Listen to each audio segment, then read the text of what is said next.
একটি ছোট গ্রামে হাফিজ নামে এক যুবক থাকত। হাফিজ এতটাই সদাচারী ছিল, অতি উদার এবং সবাইকে সাহায্য করতে ভালোবাসত। কিন্তু সে নামাজি খুশু হতো না। অনেক সময় ব্যস্ততা বা অলসতার কারণে নামাজ শেষ মুহূর্তে পড়ত। তার নানি, যিনি তখন ৭৫ বছর বয়সী, সবসময় বলতেন, হাফিজ, নামাজকে কখনো পিছিয়ে রেখো না, আল্লাহ তা সব সময় দেখেন।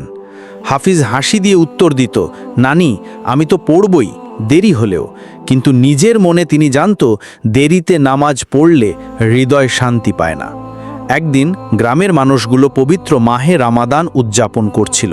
হাফিজ ও সেহেরি থেকে শুরু করে দিনে নামাজ, রোজা, দান সব চেষ্টা করছিল, কিন্তু প্রতিদিন তার নামাজ শেষ মুহূর্তে পড়া হচ্ছিল। সে ভাবল, আজ অবশ্যই সময় মতো নামাজ পড়ব। কিন্তু ব্যস্ততার কারণে শেষ মুহূর্তে নামাজ আদায় করল। নামাজ শেষে সে নিজেকে অপরিপূর্ণ মনে করল। সে দীর্ঘশ্বাস ফেলল, দোয়া করতে বসল। সিজদায় গিয়ে অনেকক্ষণ দাঁড়িয়ে রইল। তার মনে হলো, কিভাবে নানির মতো শান্তি পাবো আমি। হঠাৎ সে অনুভব করল, তার চারপাশে সব কিছু বদলে গেছে। মানুষ কাঁদছে, ছুটছে, কেউ স্থির হয়ে দাঁড়িয়ে আছে। সে বুঝল, এটিই কিয়ামতের দিন। তার হৃদয় কাঁপছিল, পায়ের তলা থেকে ভীতির অনুভূতি ছড়াচ্ছিল। হঠাৎ তার নাম ডাকা হলো। ফেরেশতারা তাকে সামনে এগিয়ে নিয়ে গেল। হাফিজ চিৎকার করতে করতে বলল, আমার নামাজ, আমার রোজা, আমার ভালো কাজ, এগুলো কোথায়? ফেরেশতারা হেসে বলল, তোমার কাজের ফল দেখার সময় এসেছে। তবে মনে রেখো, ধৈর্য, ভরসা এবং নিয়মানুবর্তিতা আল্লাহর কাছে সবচেয়ে বড় পরীক্ষা।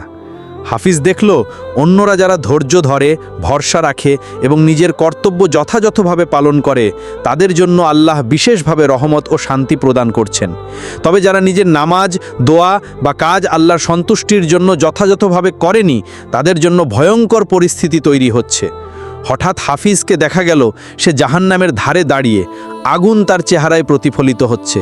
সে চিৎকার করতে লাগলো, আমার নামাজ, আমার রোজা, আমার দান, আল্লাহ, আমি তো চেষ্টা করেছি। ঠিক সেই মুহূর্তে একজন বৃদ্ধ তাকে ধরে টেনে তুলল। হাফিজ অবাক হয়ে বলল, তুমি কে? বৃদ্ধ হেসে বলল, আমি তোমার নামাজ। তুমি সবসময় আমাকে শেষ মুহূর্তে পড়তে চেয়েছিলে। আমি সবসময় তোমার সঙ্গে ছিলাম। যদি তুমি সময় মতো আমাকে পড়তে শিখত, তোমার হৃদয় আরও শান্তি হতো। হাফিজ তখন ঘুম থেকে জেগে উঠল। শরীর ঘামে ভিজে গেছে। বাইলে আজানের ধ্বনি ভেসে আসছে, আল্লাহু আকবার, আল্লাহু আকবার।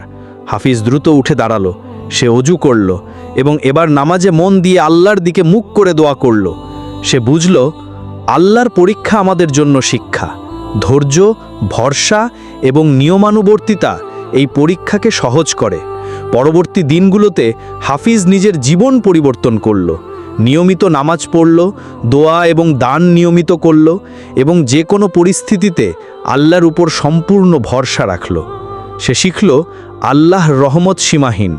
যারা তার নির্দেশনা পালন করে, ধৈর্য ধরে এবং ভরসা রাখে, তাদের জন্য সুখ, শান্তি এবং নিরাপত্তা নিশ্চয়ই আল্লাহ প্রদত্ত। হাফিজ বুঝল, জীবনের প্রতিটি মুহূর্তই পরীক্ষা। প্রতিটি নামাজ, প্রতিটি দোয়া এবং প্রতিটি সহায়তা আল্লাহর সন্তুষ্টির জন্য। আর যারা তা মনে রেখে কাজ করে, তাদের অন্তর শান্তি পায় এবং জীবন আলোকিত হয়। এইভাবেই হাফিজ হয়ে গেল গ্রামের এক উদাহরণ। নামাজের প্রতি খুশু, আল্লাহর উপর ভরসা, ধৈর্য এবং নিয়মানুবর্তিতা।